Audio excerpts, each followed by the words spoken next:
Olá pessoal, bem-vindos a mais um vídeo do canal. O meu nome é Ricardo e nesse vídeo a gente vai falar sobre como configurar Serilog para utilizar em aplicações web, como que a gente utiliza o log nativo da Microsoft e por trás a gente utiliza o Serilog para despejar os logs nos nossos syncs. Esse é o segundo vídeo da série. Anteriormente a gente ensinou como fazer isso em aplicações console, como fazer o setup básico e agora a gente vai para o próximo passo, aplicações web, tá bom?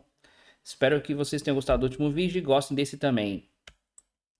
Então, um pouco sobre a nossa agenda. A gente vai falar sobre 5 tópicos. O primeiro deles, como adicionar o Serilog ao Log Factory.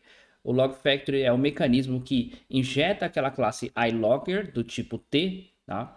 Então, a gente consegue utilizar o Microsoft Extensions login.ilogger para fazer os nossos logs e por trás a gente não precisa se preocupar com o Serilog, tá bom? Depois a gente falar um pouco de restringir os logs com o minimal level, porque às vezes é muita informação, a gente quer restringir um pouco. Depois um pouco sobre o source context, propriedades dinâmicas com log context. E por último, um bônus, pequeno bônus, vamos falar do middleware Serilog Request Logging. Então vamos pelo início. Como a gente adiciona ele ao Log Factory, tá bom? Voltamos aqui à nossa aplicação. Agora a gente tem uma aplicação web, perceba aqui, solução, a segunda azulzinha, aplicação web. E a ideia é basicamente a mesma. Começar pelas dependências. Primeira dependência que a gente tem que ter, Serilog. Vamos lá, Serilog, adicionamos esse cara. Você, por intuição, iria no Serilog e ASP.NET Core. Esse cara não é necessário, porém ele traz um benefício que é aquele quinto tópico, que é aquele middleware que a gente vai comentar por último, tá bom? Então você adiciona ele aqui também, depois quando chegar lá a gente conversa sobre ele. Mas o outro cara importante é o Serilog Extension Hosting. Esse cara vai dar a habilidade de injetar o Serilog no Log Factory, tá bom? E os demais aqui não muda muito do que a gente já conversou antes, que são os enrichers, desse caso eu deixei só um. A gente tem também o console e o sec. Perfeito, então adicionamos todas as dependências, vamos para o projeto. Como eu comentei, primeira coisa que a gente faz, setup do Serilog. Logo no início, no entry point, setup do Serilog. Quem especializou nesse método aqui. E aqui eu deixei comentar nessas partes aqui, que é o tópico 2. Então a gente já vai voltar nele, tá? Mas a princípio é setup do minimal level, debug, depois setup os syncs, que é o primeiro aqui é o console, depois aqui é o sec, o que for mais interessante para você. Uma outra propriedade dinâmica. E aqui a diferença é, em vez de utilizar o create logger, você vai utilizar o create bootstrap logger, tá bom? Então em aplicações web utiliza-se o bootstrap logger. E olha a diferença, olha que interessante aqui a descrição. Creates a Serilog Extension Hosting Reloadable Logger. Então é um logger reloadable, tá? Porque quando a gente injetar ele dentro do Log Factory, no pipeline do ASP.NET, ele precisa ser reconfigurado, recarregável, tá bom? Então, no caso de web, utiliza-se o reloadable, o Bootstrap Logger. Perfeito? Bora lá. Então aqui, nada muito longe do que a gente já conversou, exceto por esse código alface aqui, mas tudo bem, como está comentado, tudo bem. Então é tudo igual. E aí a gente vai executar esse bloco de código. Só isso. Quando a gente fez isso, pronto, a nossa aplicação já está rodando utilizando o Serilog por baixo dos panos, tá? Esse cara vai adicionar o Serilog dentro do Log Factory. Mas Ricardo, o que é o Log Factory? Como eu comentei, deixa eu falar de novo, o Log Factory ele é o cara responsável por criar a instância para a interface iLogger. Então, não sei se você reparou, mas aqui em controllers ou até em minimal APIs, a gente pode injetar esse cara aqui, ó. iLogger do tipo login controller, iLogger do tipo T, do tipo whatever, tá? Então, somente com essas duas configurações, que é o setup e o use Serilog, já temos aqui o Serilog pronto para ser utilizado. E já pode usar mesmo, tá? Vamos dar uma olhada.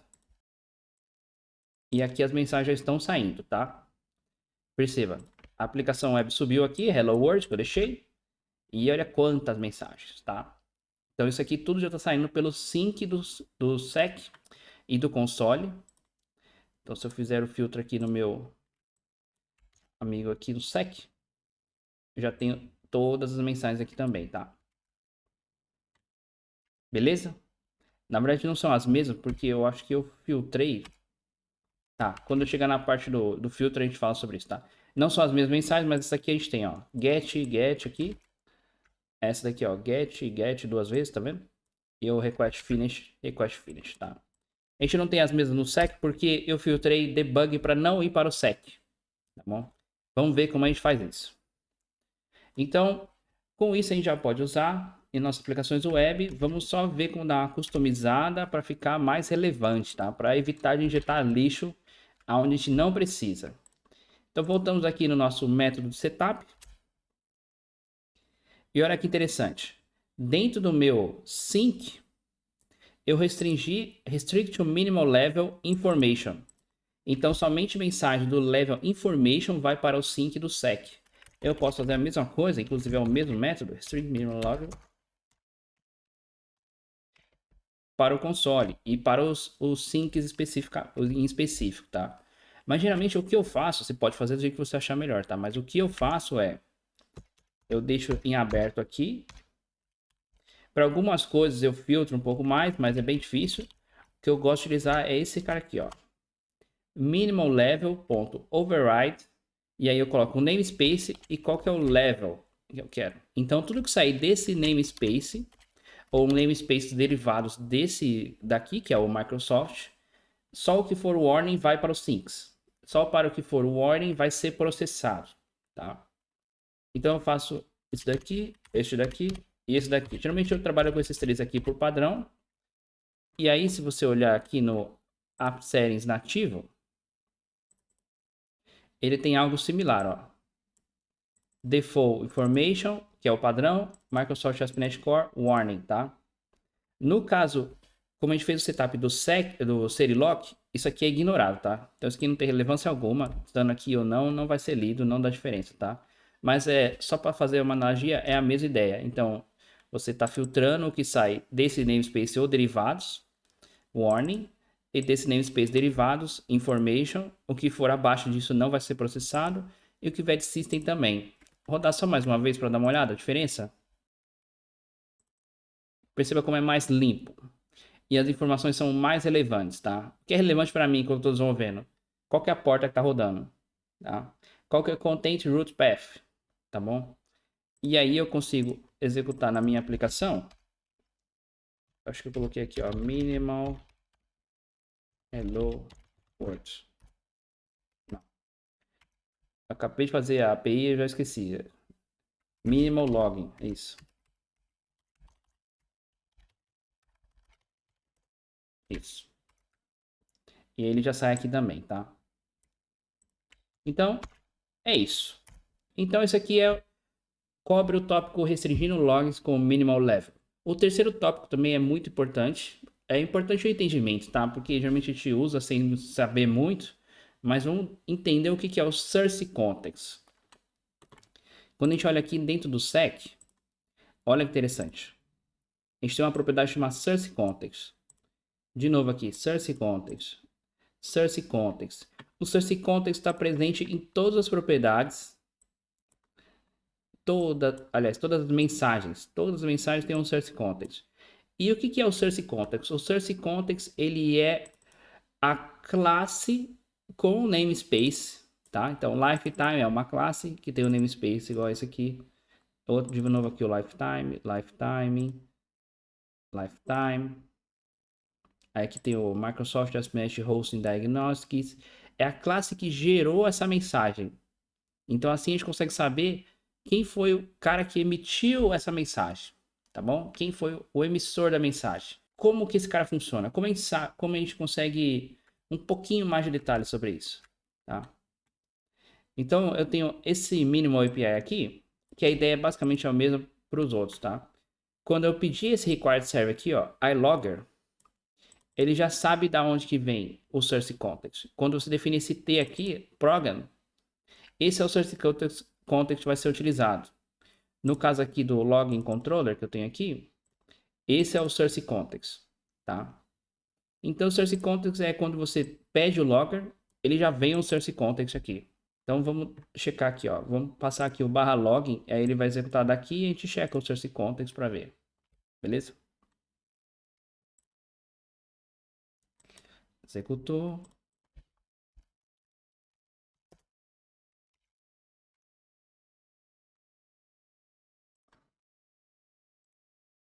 E é só o source context aqui, ó. Login controller ou namespace onde está localizado, tá? Então é importante saber qual a relevância do source context. Às vezes tem muitas mensagens. Da onde que está vindo essas mensagens? Pelo source context você consegue identificá-lo, tá? Perfeito. Então indo para o próximo tópico que eu considero muito importante também em aplicações web com o Serilog é o propriedades dinâmicas com log context, tá? Eu tinha comentado no vídeo passado que com log context a gente consegue definir propriedades dinâmicas e uma delas seria o user ID da pessoa. Então como a gente vai fazer isso? Primeiro ponto é adicionar esse carinha aqui, ó. Esse enricher, ele vai ser capaz de buscar do login context, que eu já vou mostrar como é que a gente define isso, e injetar em todas as mensagens que esse log context for relevante, tá? Vamos dar uma olhada. Então a gente vai criar um middleware. Não sei se você se recorda como é o middleware, mas basicamente é o app.use e você passa uma função delegate aqui para dentro, tá? Essa função delegate vai ser executada antes do next e aí você consegue executar depois do next também. Nesse caso aqui a gente só colocou o antes, tá? Então o next ele vai ser o próximo item do pipeline. Então a gente está executando antes. Então antes que a gente não tem outros pipelines aqui, tá? Aqui é só a definição de rotas. Mas se tivesse outros pipelines após esse, antes daqueles pipelines e posterior a outros que a gente também não tem, tá? Então olha que interessante. Aqui eu tenho acesso ao HTTP context e aí eu consigo pegar toda e qualquer propriedade que vier no HTTP context, que estiver populada, né? Então eu peguei aqui o protocolo e peguei aqui também o scheme. Aí eu guardo nessas duas variáveis aqui. E aí eu defino dessa forma: log context.pushProperty, nome da propriedade, que é essa variável aqui, protocol, que é uma string, simplesmente uma string, e o valor, chave, valor, chave, valor. E eu posso fazer o push de quantas propriedades eu quiser, tá bom? O que precisa estar atento é, ele utiliza o using, quer dizer o quê? Quando ele faz o push, ele fica lá nas pilhas de log context, e quando eu termino o using, ele tira da pilha, tá?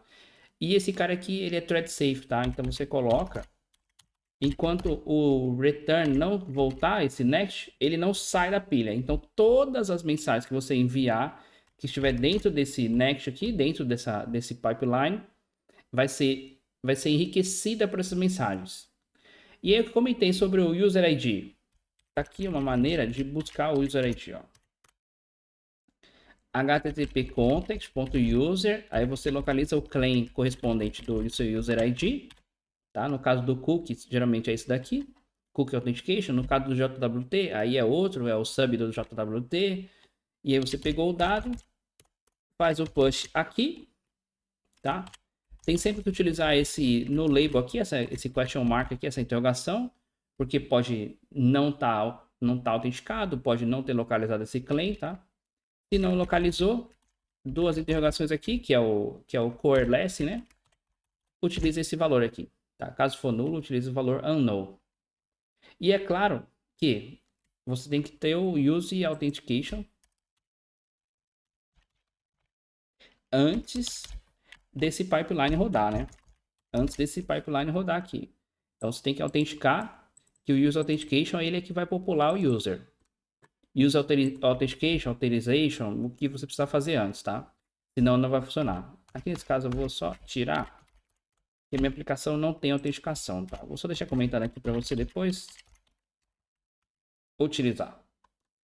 Então, se a gente rodar a aplicação de novo, eu vou conseguir ver Protocol and Scheme.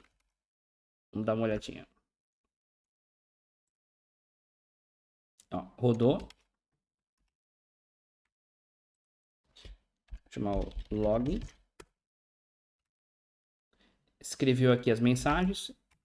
Fomos até o sec. Aí eu consigo ver a propriedade protocol, HTTP2 e o scheme HTTPS. Tá bom? Então você consegue injetar propriedades, por exemplo, query string, qual que é a URL que ele está acessando, apesar que tem aqui já o request path, que você poderia pegar também e adicionar de novo. Você pode colocar, por exemplo, qual que é o hash que ele está utilizando, qual que foi por exemplo, quem foi que gerou o token de usuário para ele, quanto tempo ele está logado, sei lá, qualquer informação que você consegue buscar, você pode colocar aqui, tá bom? E aí, só mais uma dica, a gente pode usar o inline pipeline, o inline middleware, né? Ou a gente pode usar um middleware completo, né? Eu prefiro usar o middleware completo para ficar mais elegante. Mas é só questão de preferência. Diferença de performance não tem nenhuma, tá? Então aqui, ó, tenho definido o meu middleware. Aí aqui, ó, classe com o método invoke. E aí você faz a mesma coisa. Ele só fica mais elegante aqui, tá bom? Perfeito. Indo para o último tópico, agora o middleware use serilog request logging. Esse cara, ele vem desse pacote aqui, ó. Opa, aqui, ó. Serilog.ASP.NET Core. Por que que ele é interessante? Esse middleware, ele é capaz de... A função dele é... Melhor, a função dele é... Ele faz um log de quanto tempo a sua API demorou para ir e voltar. Quanto tempo demorou para responder. E qual foi o status code. Perceba aqui, ó. HTTP get no endereço barra, respondeu com status 200, demorou 36 milissegundos. Se eu vir aqui no login, barra login, respondeu 200 em 210 milissegundos. Se eu vir aqui no minimal login, respondeu 200 em 3 milissegundos. Eu acho que eu tenho um minimal delay aqui, deixa eu ver. Isso. Minimal delay rodou, demorou 2.000 milissegundos, tá? Então, esse é um pacote bem interessante, a implementação é bem bacana. Inclusive, você pode ver o código-fonte no GitHub, tá? E é isso que a gente ia falar por hoje, pessoal. Se vocês gostaram desse vídeo, considere inscrever nesse canal, deixa o like, compartilha com os amigos, caso seja relevante, e a gente se vê na próxima. Tchau, gente!